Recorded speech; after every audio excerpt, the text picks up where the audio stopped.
She won most talkative in high school, and she has been running her mouth ever since. Welcome to the Lisa Fisher Said podcast with your host, Lisa Fisher.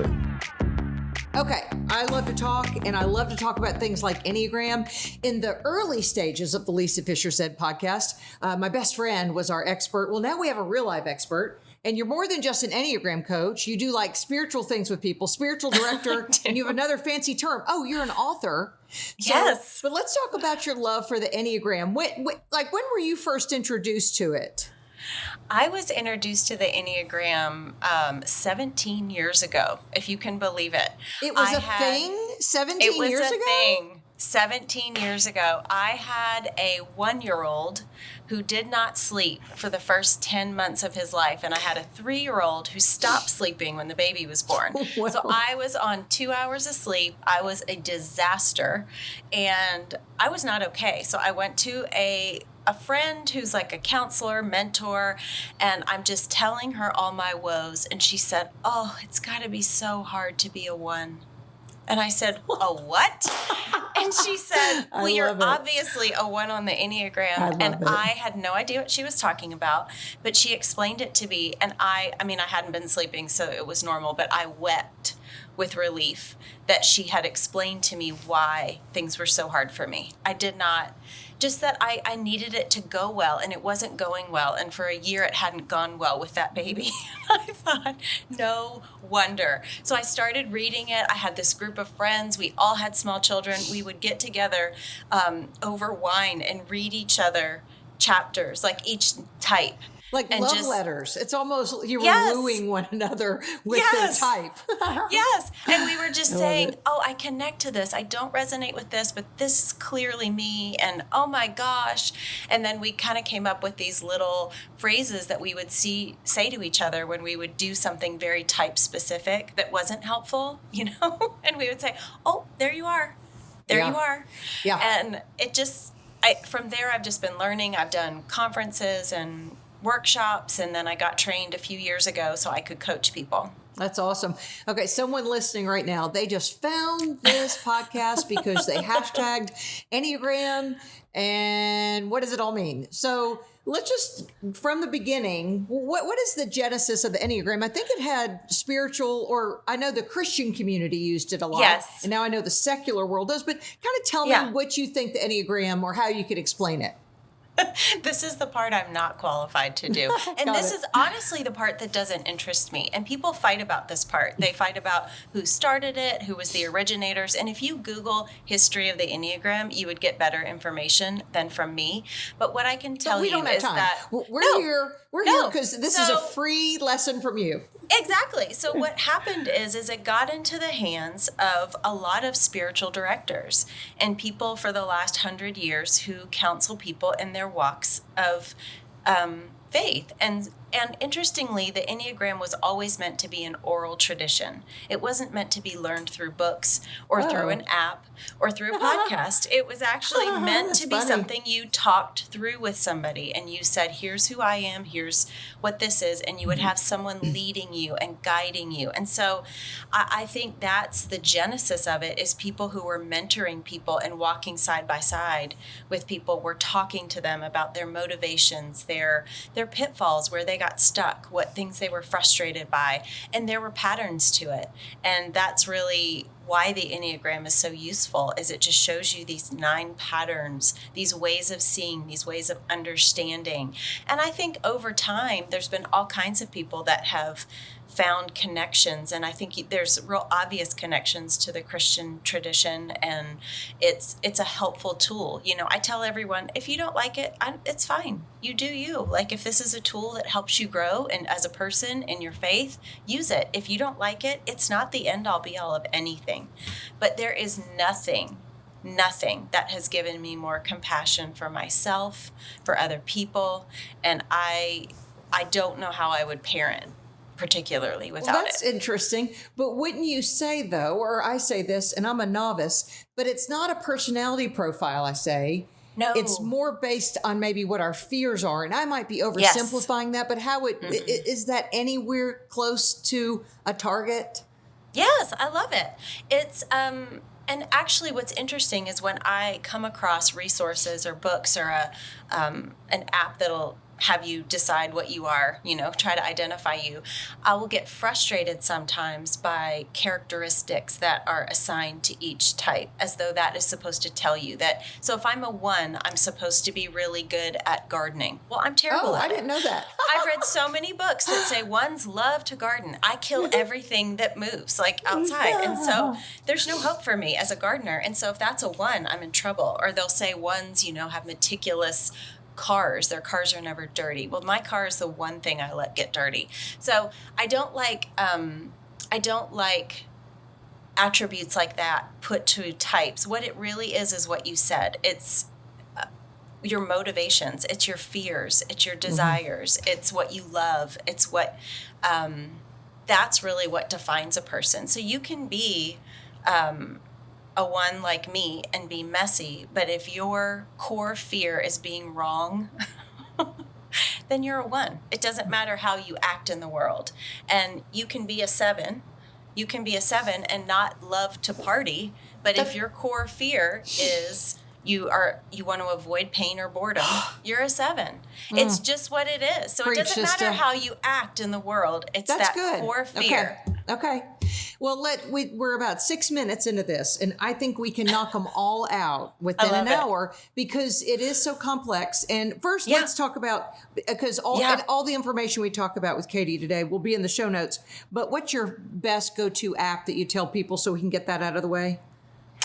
For the Enneagram? Enneagram. I do, it's a website. I do your Enneagram coach, and that's yourenneagramcoach.com, and there's a free test in the top right-hand corner. And the reason I like it, and I like the other ones, the Riso Hudson test is the one everybody uses, and there's apps for that. Ennea app is great. All those are great. But what I like about your Enneagram coach is that it starts general. So your first 30-so questions are, trying to narrow it down. And then by the end of the test, you don't know it, but they have put you up against your top couple. So now they're really trying to hone in. And so I like that test because I think it's there's some better chances of accuracy towards the end. Okay, so what we all did, because we'll talk about the types. Hold up, people. But what we all did when we took the Enneagram test, we all came back and told our friends, I'm a 1, a 3, and a 9. Because we didn't understand what that meant. Or they'll say, I'm a 1 with a 3 wing. Not so fast. Can't be. So let's explain that when you take the test the first 10 times, you will have 3 that show up. But and they're trying to show you your proclivity, I would say, right? Or what you lean toward. And then at that point, Katie, did you look at it and decide that fits me the best? And that's how you knew you were 1? Well, bless my heart. 1s have an inner critic that sits on our shoulder and bosses us around. I'm so sorry because I need a critic because I can't shut up. I need someone to tell me to shut up. See, you people never overtalk. Oh, we're very appropriate. But there wasn't a question in my mind. I read just a paragraph and I just cried. Okay, I am this. So it was easy for me, but it's not easy for everybody. And so what I tell people is go ahead and read the descriptions of your top 3 types. And the Enneagram wisdom says that when you start to feel super uncomfortable, when you start feeling found out, and like you want to hide under the covers, like how did they know this about me? That is your type. That's your number. If you read it and think, awesome, then you've kind of missed, like you're not really tapping into. So do you think there's some pain in the revelation? Yes.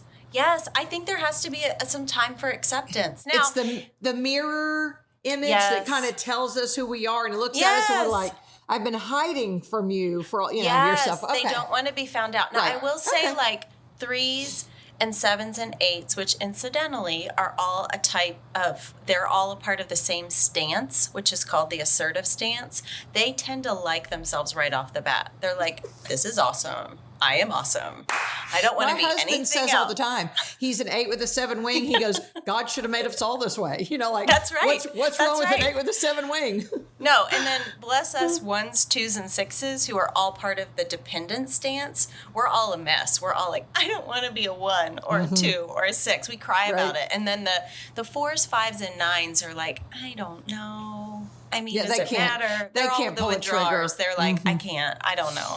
Okay, well, let's start with, if you haven't already told who you are as a 1, maybe it's because I know my sister-in-law is a 1. And funny thing, my one sister-in-law and her brother, my husband, who's an 8, are working on a house we're building. And what he does is he plays the Huck Finn, or was it Tom Sawyer, who had everyone else paint the fence? He plays like, I don't think that's perfect, knowing that the 1 is she'll go, get out of the way. You are not doing this right. He's like, hallelujah. Because his 7 wing, he wants to go have fun. But 1s, you people like perfection, don't you? We do, but there's 2 kinds of them, because there's people will say to me, you're not a really good 1, in that I've never used painter's tape when I paint. Like, speaking of painting, I never use painter's tape. I am not a perfectionist, but do you know what I am? I'm a reformer. So there are 2 kinds of 1s, they say. The people that are really particular about how pictures are hung, how walls are painted, how your house is laid out, how, it's that neatness is what we associate with 1s. But there's another kind that they sometimes call the reformer, and we really want to make the world the way it ought to be. And so we're going about the business of reforming relationships and people and things and structures. And we've kind of got a heart for justice that looks a little different than an 8, but we still have it. Well, then you're a little more assertive than you were giving yourself credit for. Yes. Well, and by dependent stance, I mean that we 1s, 2s, and 6s are always they're always paying attention to how other people feel and what they want and what they need. And they want to know what they're responsible for. Okay. And so, but as a reformer for me, and I'm a 1 with the 2 wing, I'm working on hanging out in my 9 a little more. I need to detach a little more from people. We need to discuss that, because 9s don't make decisions for me. They do not stand up. I need you people. I never know if the 9s want the French fries or the sweet potato fries. It's fine. They say it's fine. It's fine. It's fine until they blow their gasket. Right. When they feel like they've been pushed too long and for too many times. Right. And then they freak. So the 1s, high justice. Yep, high justice. Really responsible, dependable. Well, you guys, I hate to say it, but you can be the Karens of the world, right? We can be the Karens of the world because we're very principled. And what's right is right. And we're willing to sacrifice anything. Yeah. Exactly. Right. Yeah. And a lot of 1s are real serious and sober-minded. Well, you're not. I'm not. I was raised by a 7 and a 6 with a 7 wing. Yay! Bless it. Yeah. I know. I'm so thankful because I can laugh, and I did learn to laugh at myself early, but it's still funny. I'm still a 1 who's a 1 who's a 1 who's a 1. I still just want to be right. I still don't want to be wrong. And my right doesn't mean that I want to be right over you. My right is that I have got to be right by my own standards, or I won't have integrity. So I get real obsessive about my own integrity. Yeah. How do 1s have fun? 1s go to their 7 and they learn to be spontaneous and they learn to laugh. And so, when I have 1s, say in spiritual direction or even in Enneagram coaching, I'm always saying, what makes you laugh? Find a sitcom. Stop watching documentaries. Stop watching dramas. Watch a sitcom. Dance. You might be terrible at it. That'll be funny. Do something lighthearted. What's light? Be around children. I don't know. Whatever gets you attached to your funny side, just anything. How else do 1s score? Because I've heard sometimes typically a 7 will also have a lot of 2 and a 3 or What do 1s typically share other Enneagram types? What numbers? Well, interestingly, the 8 is also very principled. They just do their own principles. By their own, yes. So I'm worried about what someone else tells me the principles are, and an 8 is worried about their own principles. But what we share is that we're principled, and we fight for justice. It looks really different, but that justice core, the 8s, 9s, and 1s are all very obsessed with justice. I know.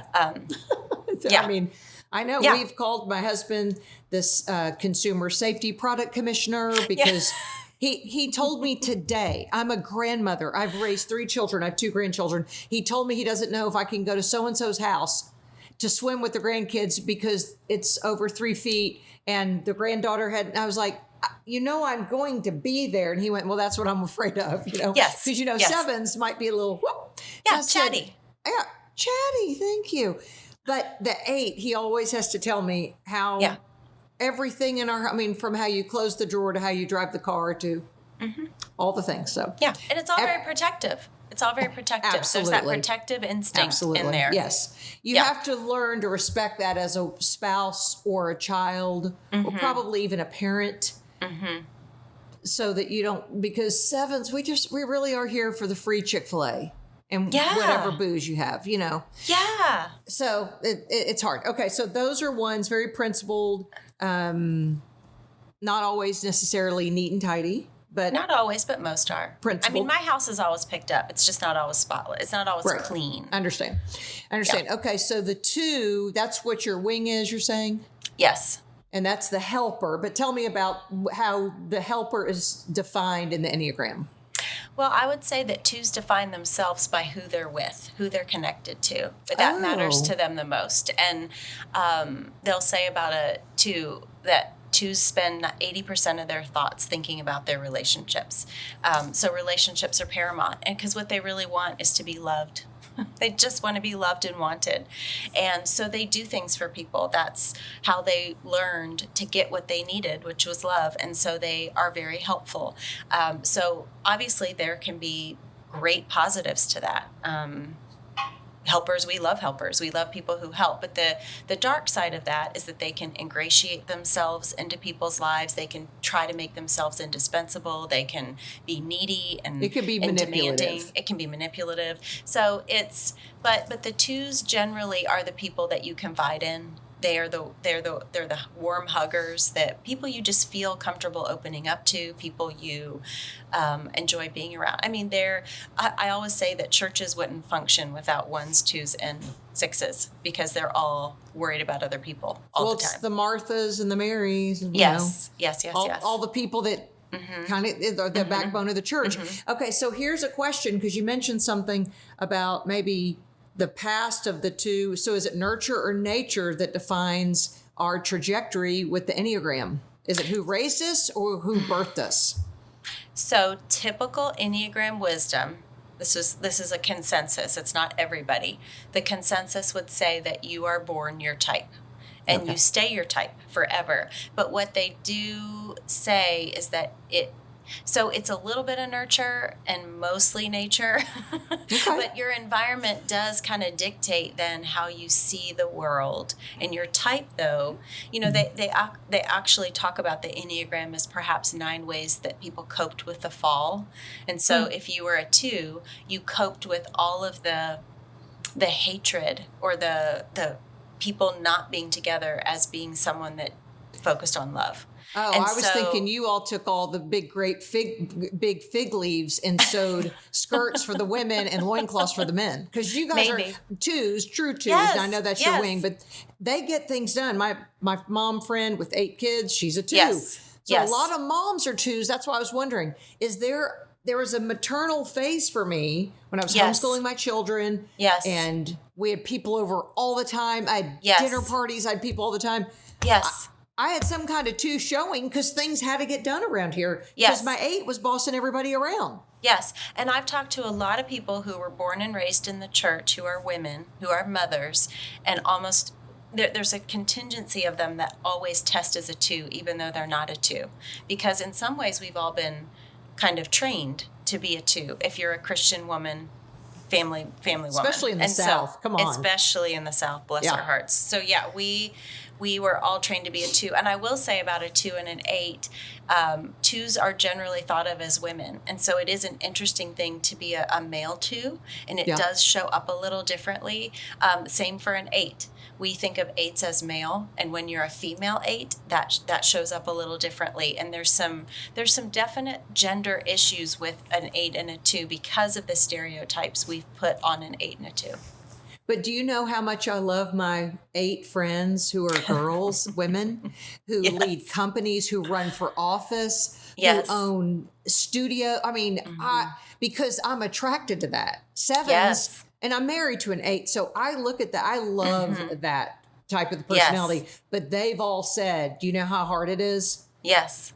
What we have to come against and what they think our husbands are. Yes. And both of the 2 women I'm thinking of, well, 3 of them, I was in a mastermind group with 4 or 5 years ago. Awesome women. I have so much mad respect for them, but they say that there's a lot of stereotype fighting that they have to push back against, and they love their husbands. Yes. You know, they're like, they're not wimps. They know how to put up with me, but I need them. Right. You know, all of them have said, I need my husband, that personality type. Yes. But 8 women are considered to be aggressive. I won't use the word that they're often called. Right. But you know what I'm thinking of. Right. Well, it was the whole Barbara Streisand thing. She said, if a man asks you to do something, he's respected. If a woman does, he's a B. You know, and that's always been the thinking, which is so wrong. Yes. It is so wrong. I love seeing these women who can lead and motivate and charge people up. So I think it's a great characteristic. It doesn't intimidate me. It energizes me. Absolutely. And on the flip side, to see a nurturing, tender man, you can imagine if the women have felt different as an aggressive type, how different the men feel, because in our culture that's and it's changing, but it hasn't been valued or appreciated in the same way. So a male too, it's definitely a thing. And he's the one who teaches. His is probably a school teacher or coach. Yeah. You know, there's a lot of him that he cares so much and he wants to help. And I love all those characteristics. Okay, so 2, we know, I said helper, but you had another term. You're more relational. Yeah. There's different ways to say it, but helper's really great, or needs to be needed, or, there's all kinds of ways to talk about it. And then the 3. Tell me about the 3. Well, a 3 is just an achiever. There's no other thing to say. What they really want is recognition and appreciation. 8s are achievers, I bet. Oh, because they have the most energy. People say that 8s have the most energy on the Enneagram, but the 3 focuses all of their energy on achieving, on succeeding, on being. And so what's interesting about a 3 is they can be a chameleon, and they don't have necessarily one standard of achievement. It's whatever standard they've chosen to value. So it could be in business, it could be as a family, as a creator of a family. It could be how they look. It could be anything they've decided. But typically 3s are people that are successful at work, at home. They tend to work out a lot.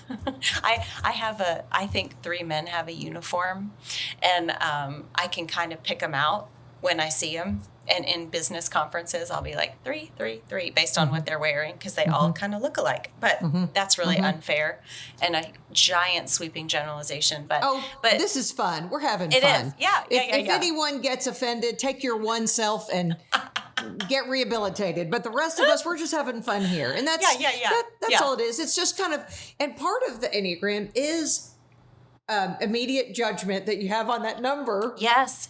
Because of the research we've done, that's why when I start honing that somebody's a 1, I kind of pull back, because I know a little me goes a long way. I understand. My mama told me.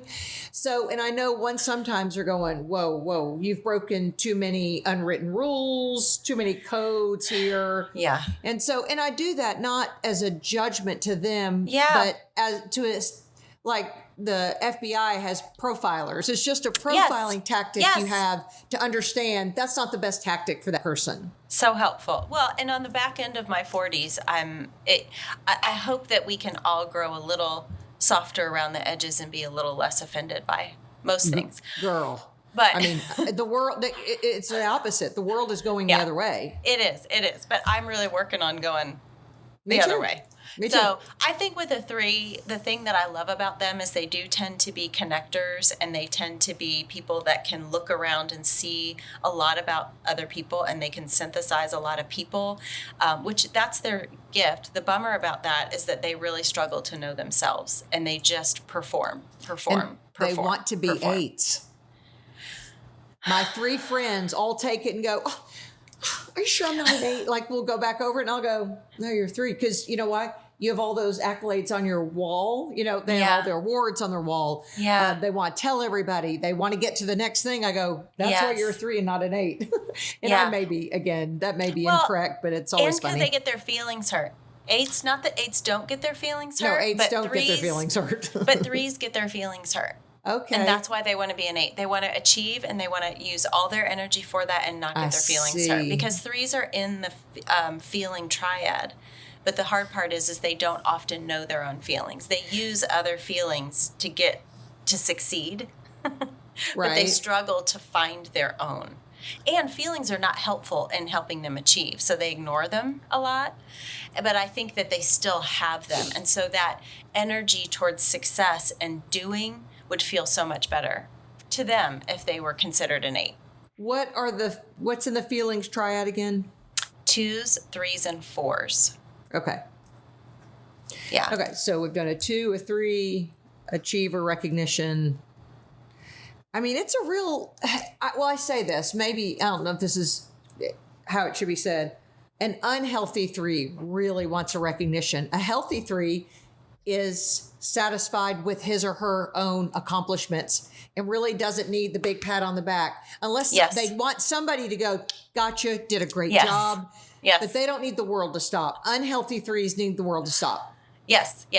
My friend has a husband who's a 3, and she bought him one of those buttons that says, like, you're amazing. And every time she feels like he needs a little something that she is too tired to give after raising 3 boys, he just gets to press his little button. That made a lot of sense to me. I was like, that is awesome. That is awesome. That's a great way to look at that. Okay, 4s. Oh, I have a 4 child, and she's artistic and contemplative, and she wants to go be a organic farmer in Colorado, and you know, I go, okay. Yeah, and they're thought of as the individualist or the romantic. Yeah. And what they're so amazing at is seeing the beauty, or seeing they're not black and white thinkers. And so many of us are. And so they're really good at non-binary thinking. And that's their gift with their struggle, and they're creative, even if they're not, it's too much to say that all 4s paint or are creative in that way, but they're creative thinkers, and they're creative in how they approach relationships. And the dark side of a 4 is that they can be really moody, and they're very trapped by their own feelings, and they can get lost in them. And it's almost like they can't move forward until they've processed their own feelings. But it can look really self-involved. It's not. But it can look that way. And so it's hard to be a 4, because you do always long for the beauty. That's how 4s dealt with the fall. It's like, it's messy, and I'm just wanting to go back to Eden. I just want it all to be okay. My 4s have a real longing for heaven. Like, just get me there. Oh, that's sweet. I just want to be somewhere where it's how it was supposed to be. It's a little different than a 1, but we share that. 1s are very idealistic too, because we know we know what's right. But the 4s, it's really about that beauty. And so I do love 4s for that. And if 8s and 2s are kind of identified along more on gender lines, the 4 is what they consider semi-androgynous. It's not that if you're, it's not that you can't be a girl or a boy and be a 4, but 4 girls aren't always girly girls, and 4 boys aren't necessarily boys. And so they tend to just sort of be real, because they're non-binary thinkers. They're not black or white, all or nothing, good or bad, up or down. They're capable of seeing the whole picture.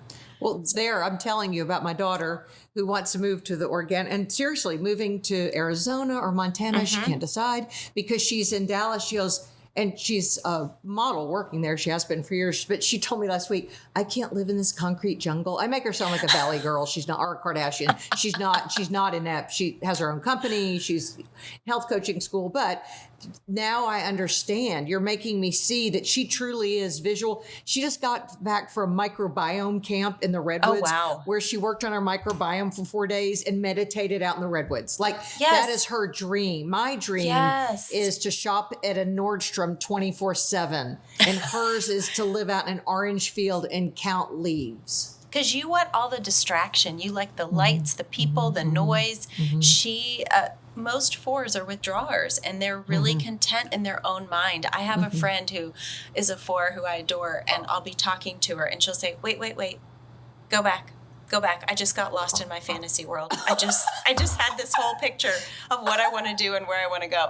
Or we watch a particular TV show. I'll just out myself. We watch The Bachelor and The Bachelorette together. Well, of course you do. And I want to fast forward all the commercials, and she'll say, oh no, I love the commercials because I just get to just process or replay things in my mind. She's very entertained in her own mind.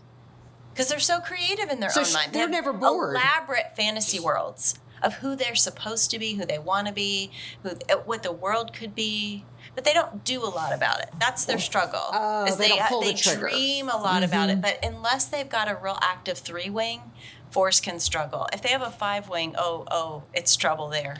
You're going to have to drag them out of bed. How can we love them and get them to be, maybe she's supposed to be an organic farmer in Flagstaff, but...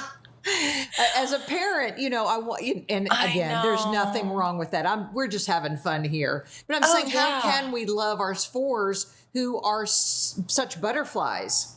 I know. Well, acceptance. It's just acceptance of who they are. And interestingly, and we haven't even gotten into, because we need to get through these numbers, but there's this whole idea of thinking, feeling, and doing that's attached to each type. And each type has one that they do automatically, and then one that kind of helps them do that one automatically, and a third one they kind of devalue or repress. Okay. It's not there. So for a 4, they're doing repressed. So they are feeling dominant, and they use their thoughts to process their feelings. I see that. So spiritual growth, spiritual transformation is typically thought of as when you bring up that repressed center. So really, it's an internal work for each person to know what they're repressed in and really work on that. So anything that helps them encourage that. They'll say for a 4, it's really good for you to have days of the week where you do specific jobs or chores because they need structure to get things done. And that's where for them, they go to the 1 in health, or, there's an integration point at 1 for them. And that's because they require some structure, some principles, some things. So it's giving 4s bite-sized things to do because they hate the mundane. So boring. Laundry is so boring. Right. Oh, for them. yeah. I mean, she lived here, for the first 18 years of her life. I remember. And also, I can't overwhelm her because I'm an idea minute. 7s. Yes. We have a lot of ideas and a lot of enthusiasm with ideas. And I'm your mother, kid. I'm usually right. But anyway. Yes. But if I give her too much, she'll kind of go, whoa, whoa, whoa. I'm still on the first one. Still chewing on that one. She had a lot of feelings about that one, and she didn't process them yet. Right, so I'm hold like, up. sister, move on. We got things to do, but that's it. She can't have too many things in one day, and it's And again, she's an adult on her own. But I still, as a parent, you'll see someday, you want to walk side by side with them. And you don't want to criticize, but sometimes you have to tell them that bush is on fire, Yes. And so it's a hard point, really, for a parent to get on that tightrope and go, okay, you do you. Oh, yeah.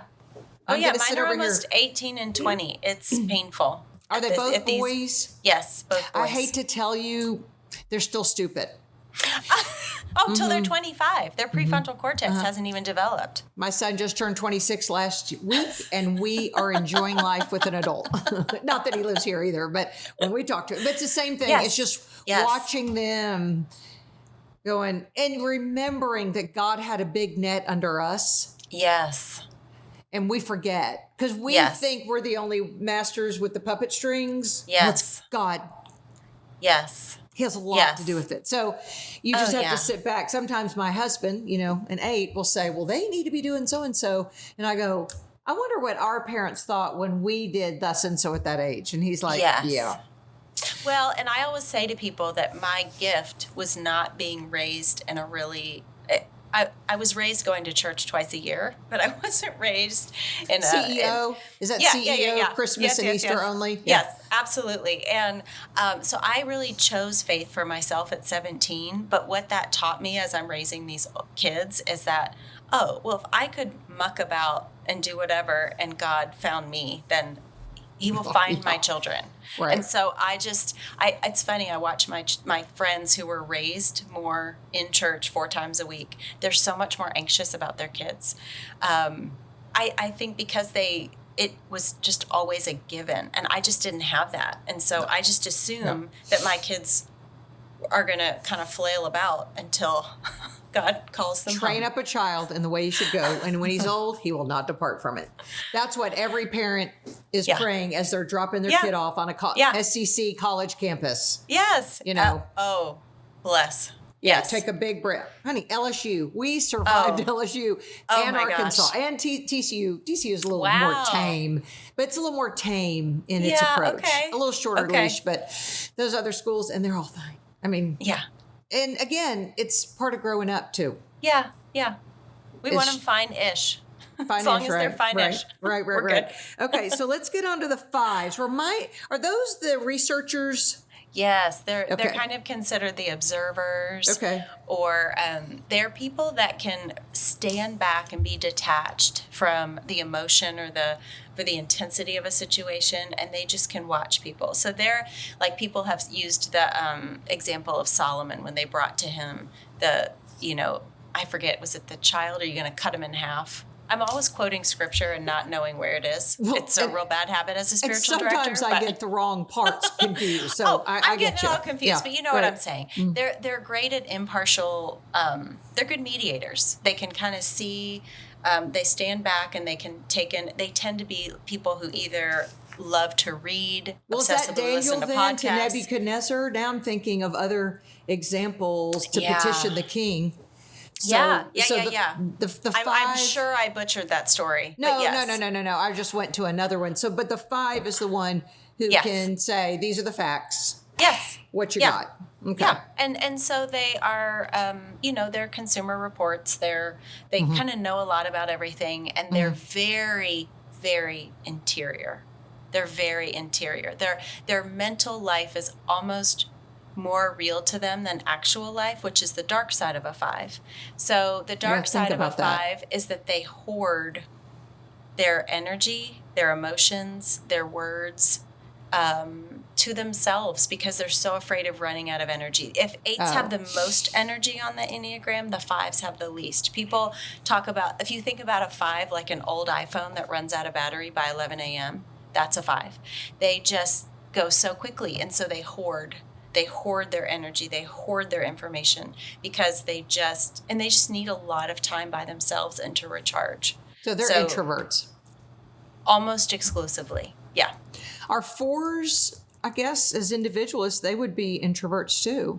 I think I think most 4s are probably introverts, but if you can 4s with 3 wings are probably a little more social.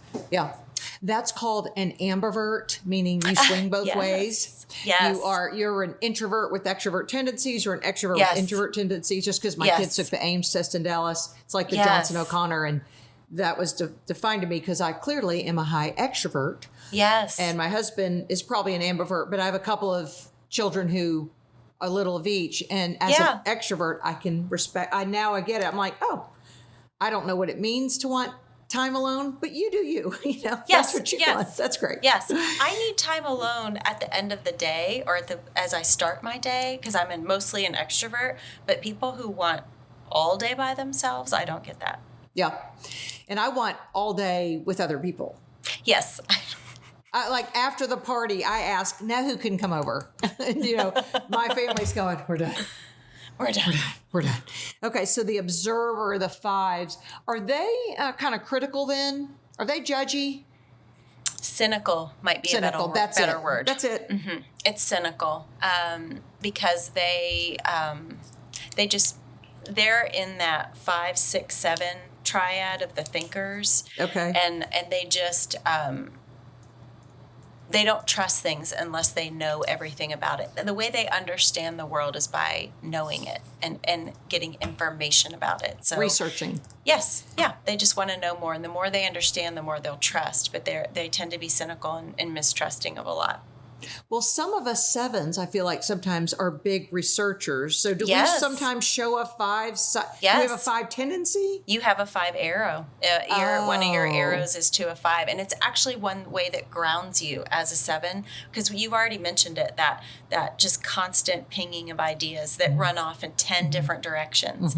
And growth for you, health for you is kind of flexing that 5 arm where you can delve and know a lot about one thing.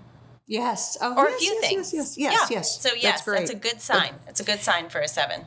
Well, I'll go ahead and full disclosure. We're recording this a Sunday afternoon at 5:00, which is typically not the Lisa Fisher podcast, the Lisa Fisher Said podcast recording time. But because mine from last week went belly up, I called you from the road Friday. I pulled over in a parking lot, saw your number, connected with you. And I said, I know this is going to sound crazy because that's a 7. I'm going to throw it up against the dart against the wall. And if I hit a target, great. If I don't, I thought if I offended you or you're going, why are you calling me? I left you a voice memo and just said, I'm in a pickle. And you were like, yeah, great. I'll do it. Which is just practicing. For me, it's a lot of practicing just God's presence and seeing, the book I wrote is called All the Things, about God being in every moment of your life. That's and awesome. I just keep... That's awesome. It's a practice for a 1. So when you called, that was an opportunity for me to flex my 7 spontaneity. And I said, sure. You absolutely did. You absolutely did. My daughter, who's a 6 with a 5 wing, I think, after hearing this, always laughs at my calendar when I babysit her kids a lot, and she'll go, can you watch them this day? And she'll go, the things, do you take a break? I went, oh no. And my impulsivity and come on, let's go. That for a 6'5" kind of rattles her. She's like, she's not there yet emotionally. No, because 6s. Yeah, go ahead. Yeah. Let's do 6s. Yeah, let's jump into 6s. Yeah, 6s are they're often called the Loyalist, and they're the good and faithful soldiers. They're just the people that do life. They're great kids. They're easy to raise. Oh yes, I mean they're get just things done. They're like a 1, but a 1 is just.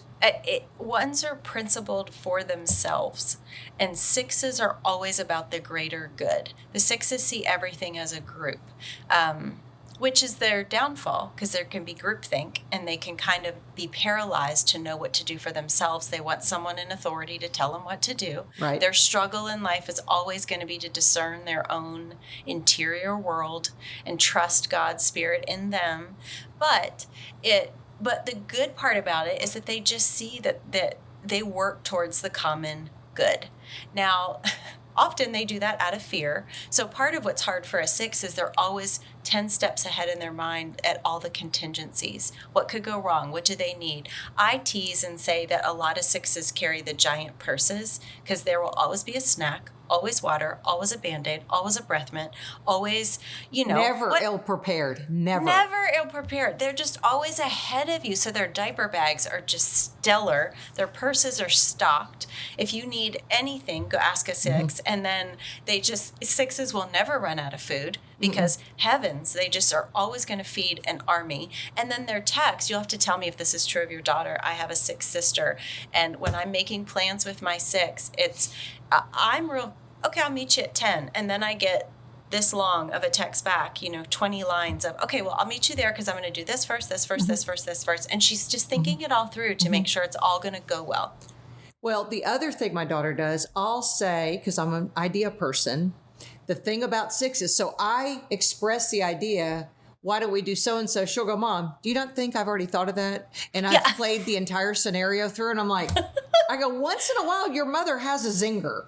I mean, give me the benefit of the doubt, because what 6s do, they tend to worry about all the different options, and they have a hard time making a decision. Yes. When she went to college, we said, if you get in the line there at the Bruff Commons and you're going through and you've already gotten the fish sticks, if it's green beans and asparagus, get the green beans because the asparagus makes your pee stink.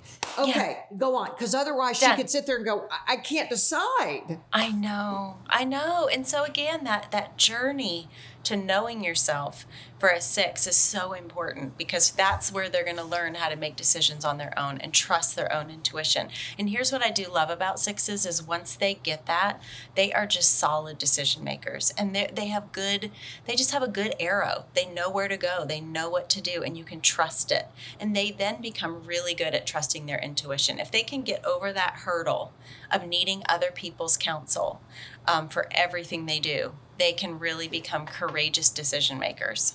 But I also think, like with her stress as a mom who works some, her husband has crazy hours. Sometimes she'll say, I can't make a decision right now.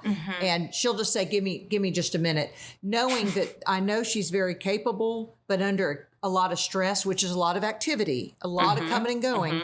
But, it's just where they are as young married couple with two small children. Yeah. Having to juggle it, doesn't complain. But I can see sometimes it pushes her to the point where she gets back to the part of the 4 or the 6 that makes us all crazy. That she's like, I can't make the decision. Yeah. And I was like, but you were. And in my mind, I was thinking you were making decisions. Oh, you're under stress. And that's what stress affects us in our numbers in all sorts of ways. Absolutely. So the 6 Loyalist and then the 7s. We are here for the fun. And I have fun everywhere I go. I wake up deciding. My first thought in the morning because my feet hit the floor, I don't drink caffeine. I'm like this on Topo Chico, drinking water. Love it. Is what fun are we going to have? I'm 100 years old and I'm still wanting to know what fun are we going to have? I'm never going to retire. I'm reinventing myself. I'm in health coaching school. Sure. I'm still a broadcaster. I'm still doing a podcast. I'm still the editor of a magazine, what else can I do? And we love having fun. You do not want to be bored either. One way to say it is you like to have fun. Another way to say it is you are deathly afraid of being bored. Deathly afraid. Deathly afraid. You're right. It's catastrophic. It's catastrophic, your fear of being bored. And being trapped in pain is that fear of the 7. It's almost like it's hard for 7s to get to what's painful because they're afraid if they even let themselves get a toehold, it is going to wash over them like a tsunami and they will drown in it. Yeah. And so that's where for a 7, like when I was talking about the thinking, feeling, and doing, 7s are feeling repressed. It's not that they don't feel, it's that they choose to feel happy emotions, positive emotions. Right. It's not that they're not feelers. And they might feel sentimental and they might feel, but they really struggle to let themselves feel sad, angry, ashamed, guilty. That's also hard because it feels like it's like an undercurrent that will suck them to death. But what's I love about, I have a neighbor who's a 7 and we've traveled together and we always tease that every time we're on vacation, she's already planning the next vacation because the planning it and where am I going to go next and what am I going to do? And we've learned with her too, like we'll be on vacation and she'll start planning this next giant vacation that none of us can afford. No one has the time for, but she's just kind of learned to say, just let me talk it out. Let's just dream with me. I said it today to my husband. I asked him about something. He goes, why are you thinking about that now? That's not till September. I said, I need something to daydream about. We were in the car and he wasn't talking. So I needed something to daydream about. Yeah. You kind of want to say, let me just go. Because 7s have endless possibilities. The possibilities never end for a 7, that's the great thing. Glass half full, the silver lining, all of that. That's a very 7 mentality. And so 7s have to really be intentional about engaging the harder things in life and learning how to show up to their own sadness and the sadness of people around them, because it's so natural for you to be okay and to be optimistic. And that's the gift of the 7. I mean, we all need a 7. My friend whose husband is a 7, she refers to him as the golden retriever because he's just happy to just be there. And if you just pet him on the head a couple times, he's like, okay, I'm going to go off and do my other little activity. Come back and pet me. So I was going back to the nurture and nature thing. So I was raised in a lot of alcohol abuse, addiction, mother overdose, father, stepfather overdoses, dad's an alcoholic, can't raise me. So part of me had to wear a mask growing up because if I made them laugh, they wouldn't drink. I now know as an adult, I am not responsible for anybody else's actions. Yes. But when you're 4, 5, 6, 7, 8, 9, all the way through. So there was that 7 that was emerging that I thought was keeping the family together. And then now as an adult, So the nature, well, the nerd, I mean, both of it really. It was probably my DNA and being around it. But then after my mother overdosed and I had to live with different people, my cousins, I did it with them too. I was like, if I felt it was tense, I just thought I would be cute and funny. Yes. And they one time said, this isn't the time. I went, oh, there's sometimes a time where you can't be cute and funny. Got it. Like I had to write it down. Got it. Yeah. Well, Suzanne Stabile has this whole theory about how when you were probably very young, why you're feeling repressed now and why you're thinking dominant, and for you thinking is daydreaming, but why you're feeling repressed is that she would argue that when you were younger, you tried feeling it all and it just didn't get you anywhere. It got you nowhere and it made you feel terrible. And so you learned to shut that part of yourself down. And so it is actually intentional action to bring that part of you up because it didn't work. And so you went with what worked, which was mostly being cute and fun. Now, you did get told occasionally it's not working, but you've gotten far on being cute and fun. And that's why people do what they do. That's why people they keep staying in their compulsions of every type, is that it does work for them mostly. And then for most of us, 30s and 40s, it's all breaking down. None of it works, and we all have to figure out a new way. But you can get by with it. Sevens too probably want to know, we need to know about the movie before we watch it because we don't have a lot of time to waste. And if it's going to get dark or murky, or if a child's going to be hurt or abused, I'm out. The same seven friend is still yelling about a movie we all saw on a girls' trip 6 years ago that was a downer. She's still mad about it. Do you remember? It was like, oh shoot, I didn't what's see his name?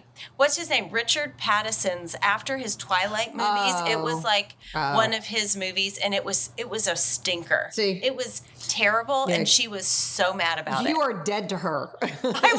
We were dead to her. She never got over it. She'll still bring it up. So it's that's really why, funny. Even though the storylines are good, there's Apple TV has Servant. Have you seen it? No. I'm actually all about funny these days, so I'm not watching anything dark or hard.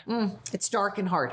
Yeah, no it's thanks. Dark and hard. So I can't go there, but sometimes I'll do kind of a Breaking Bad because my husband loves it so much. Yeah. But there's a part of it too, I have to breathe into a paper bag a minute and then go, okay, I'm back. And I'm back. But, because I'm here, I always say if Ben Stiller was in it or Vince Vaughn. Oh, I love Vince Vaughn. I mean, I want Ben Stiller to play me in my life. When they do the movie of my life, I want Ben Stiller to play me. So I love that. Yeah, I've already thought of all these things. Yeah, so many things that are broken that I can't fix that these days I just need, like, things that are fixed, are working, are redeemed. I just need good. I need feel good. I need happy. I need feel good. Because as a one, there's so many things I can't fix. Well, and this is not a criticism to you and your people, but ones carry the weight of the world on their shoulders. Oh, yeah. I think it's my fault that it rained. It is I was just saying that. Right. It's my fault. Everything's my fault. Well, let's look at it this way. The pandemic almost killed sevens. And I'm not being funny. My friends checked on me and just said, how you doing? I'd go, I need some humans over here, stat. Yes. And that's when people did send me funny memes or movies or shows because I needed some. Well, my goodness, we were on our front lawns in lawn chairs. We actually took chairs down to our neighbor's house and we did not miss a day of people in the pandemic because I'm an extrovert. My seven is a massive extrovert. Yeah. And we were all like, oh no. We will stay far apart, but we will see each other every day because this is not, and we just saw each other for like 6 months, but at least it was other people than our family. But that was it. I didn't blame myself, but I am so affected when the political discourse upsets me a lot. Oh, I can't do it. Makes my tummy tight. I can't fix that. I can't. I'm just a disaster. Hate it. I'm Whereas a disaster. my 8 husband wants to give everybody his opinion. Okay, so 7s, 8s then rule the world. Bless them. Oh. I mean, or they think they do. What are they called? What's their little moniker? Oh my Bossy? gosh. Oh, no, Bossy. I know. They are, they're contrary. Yeah. They're just contrary. Yeah. And they love conflict. Proud of it. Yeah. And actually, like, what you have to know about an 8 is that debate for them is connection. It's not just a debate for them. You have no idea. This is growing up with a It's husband that's fun. 8. My 7th son one time was sitting right where I'm sitting. I was cooking right over there. He was in 10th grade. And he goes, Mom, do you ever think abortion's okay? And I put the spoon down. I said, this is what I said. I don't have time to argue about it now. You know what he said? I'm not arguing. This is how I learn. Yeah. And what did he end up being? An engineer. Yes, absolutely. Because in engineering school, this is what they did all day. They have to discuss their blah, blah, blah, blah, blah. He almost went to law school because it's that same thing. But to me, that's an attack. That's breaking down what I hold near and dear and sacred. Yes. Yes. And I blamed him for drinking at 2 in the afternoon. But I don't even have to drink anymore because he doesn't live here. But they love to argue and debate. They love debate. Love to argue and debate. And I think and so they don't know their strength. They don't know that how they talk can sometimes come out as commands instead of, I have my 2 sons one's an 8 and one's a 9. So interesting. They're polar opposites anyway. Does the 8 have a 9 wing or no, the 9 have an 8 wing? The 9 has a 1 wing. Okay. Oh, and sweet. The 8 does have a 9 wing. Okay, so they can see something in each other then. Not really. They're so different. Mm-hmm. And my older one, who's the 8, who's also a firstborn, have mercy on all of our souls. He just doesn't know how to say, "Hey, do you mind picking up the towel on our shared bathroom floor?" It's more like, "You're an idiot. Quit dropping towel." Yeah, why don't you do this? Right. And we tease and say that, like, he has talked like an old man since he was born, loudly and with a lot of authority. He kind of talks like this, and he knows everything, and everything he says, it doesn't matter if it's right, it sounds right. You're describing my husband. Yeah, a booming voice that everybody knows that it's time, cock-a-doodle-doo. Everybody knows. So what 8s are great at is defending the defenseless. Like, that's at their best. Is what they can do is use that mighty force to protect and care for and rescue people who do not have that kind of energy. That's like them at their best. At their worst, they're very cruel overlords who have to have everything their way. Totalitarian. And I think that's where it gets tricky. But their fear is being betrayed and being vulnerable. And so for them, it's just such a fight to show up in these relationships and really let people know they love them and be loved, because it's so vulnerable, which is why for 8s, so many of them love little kids and dogs. Because they don't talk back or challenge. Yeah, they don't. And they also won't hurt them. And so, like, I see. A dog won't hurt you. A dog won't betray you. A dog is never disloyal, and nor are babies or small children. And so I think for 8s, it's work to show up and be in positions where they can be betrayed. And so for 8s, like, talk about needing a lot of information. 8s and 5s also have arrows to each other. And an 8 needs all the information out there, not because they want to know so much about it, because, they don't just need to know. They need to know to trust. They need to know to... Who's in their circle? Who's on their side? Who's... Yes. And their circles tend to be smaller. Very tight. Mm-hmm. Very tight. That circle of trust. Do you remember Meet the Parents? One of my favorite episodes. One of my favorite parts is about the circle of trust. You understand? I mean, back to Ben Stiller. He was such an 8. Yes. The dad was such an 8. Yeah. So yes, that circle of trust is tight and small. Who says we don't have a lie detector test here? I mean, Oh, they have a BS meter like nobody else.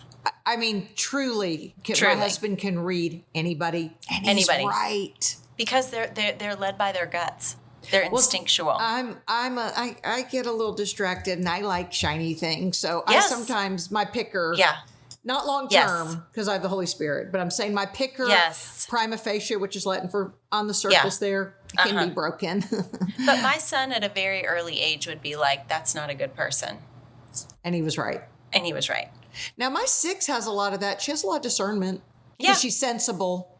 Yeah. 6s are sensible. Absolutely. Sensible. For sure.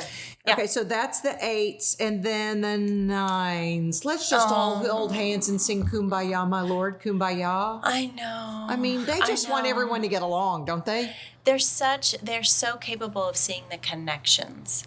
And so for them, if you want to talk about political unease, like, they have been crawling out of their skin these last 4 years. It has been a nightmare for them because they do know how everything goes together. They see the connectedness of things. And it's not as simple as just being a peacemaker or a peace faker.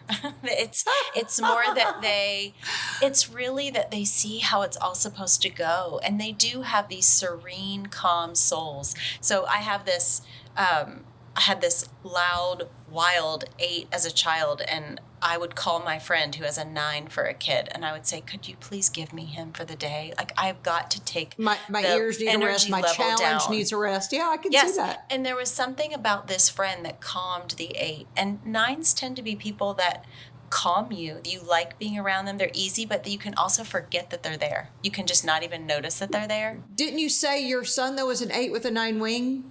Yes. So they show up a little bit more like giant protective bears versus like 8s with a 7 are the ones that are skydiving. Yes. Well, also, I know a man in Arkansas who, a fabulous CEO, business leader, 8, but has a 9 wing. So it's hard for him to go in there sometimes and like fire people. Yep. Even though he can lead them to great success. Yes. He sometimes has trouble because I feel like, okay, this is the judgy side of me about 9s. They're not truthful. No, they only tell part of the truth, what they think you want to hear. Yes. Because they want to make sure they're in good graces with you. Is that a good assessment? Yes. So they're very aware of other people's needs or agendas. They're reading the room. They're reading the room too, because they are looking for peace and harmony. I guess we all are at some respects. all do it, but it's really, but 9s are brilliant at it. And the hard part for 9s is, you know, they'll say that they really struggle to show up as their full selves to their own lives. And that's really their lifelong struggle, is to show up and be who they are, because they're always thinking like they can look around and say, you know what this needs is someone to do A, B, C, or D, but they never think it means them. So like they can see the need, they can think that someone else should do it, but they never think, oh, that person is me. So that self-confidence is their Achilles heel. It's what they really struggle with. But if you just need a warm presence, if you want to sit around what feels like a fire, that's your 9. That's who you want to be around. 9s are lovely. They just tend to be lovely, and that's how you talk about them, as lovely. Peacemaker, soothing. Yeah, they're just really easy to be around. Well, Katie, you are a delight. And when I come to Nashville to see my friend KK at Tennessee Neurofeedback, we're all going to get together, and she's an 8. Please. I'll take my 7 and entertain everybody, and you just tell us what we're doing right and wrong as a 1, and let's have fun.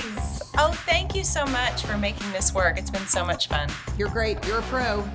Thanks for listening to the Lisa Fisher Said podcast. Be sure to hit subscribe and download all the episodes and leave a review, won't you? The Lisa Fisher Said podcast is produced by ClantonCreative.com.